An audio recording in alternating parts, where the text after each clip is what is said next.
They're not shares. This is not a company. It's not a publicly traded equity. This is a protocol and a token that moves value on a network. So very similar to like email and data packets that move between email providers to be able to settle that message, that I send you from my Yahoo to your Gmail. That's the internet of information and the email protocol that allows those to settle between providers. Used to, back in the day, AOL, you had to have AOL in order to receive, from somebody else at AOL. You couldn't send AOL to Yahoo on the emails until the email protocol was the thing. This is a protocol that settles value. So you can imagine at scale the amount of payments globally that happen daily. They've never seen a market cap of a protocol or a network that worked globally until Bitcoin. And now, if you were using actual markets and banks and institutions settling value, that value is significantly higher than what moves over Bitcoin every single day. And again, the throughput would be required for that. And that's why the XRPL is uniquely positioned to be able to handle all those things. But when it comes to total market cap, the available supply and the total supply are two very different things. All shares are being traded at all times on the stock market. There's not like you can lock up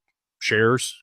I guess you could borrow margin against them, but just like Bitcoin, like I think Satoshi's going to move his Bitcoin also. So watch for that. That's going to be a sign of the end for Bitcoin, but that's 1.098 million Bitcoin that's locked up in those 20,000 wallets that has never moved. It's not available. Can't trade it. Same thing for XRP. There's over 48 billion XRP in Ripple's escrow, not tradable. So, if you just took that off the table, you got 52 billion in available supply, but that's not what's available on exchanges.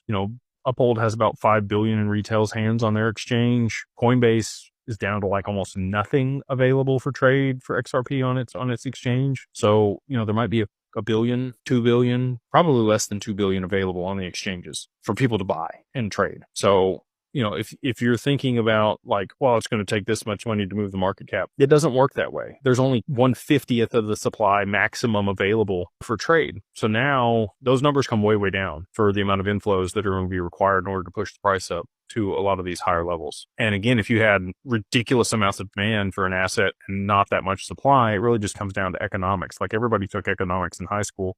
Supply and demand drives price. And the market cap is going to look kooky to people. It's going to be numbers that we've never seen before. But like 10 years ago, if you told somebody that there was going to be $1 trillion company, they'd have called you crazy. And now we have multiple $1 trillion companies. So it's not that crazy to me to think that these protocols could be worth quadrillions, pendants over the long term if they're moving all the value globally.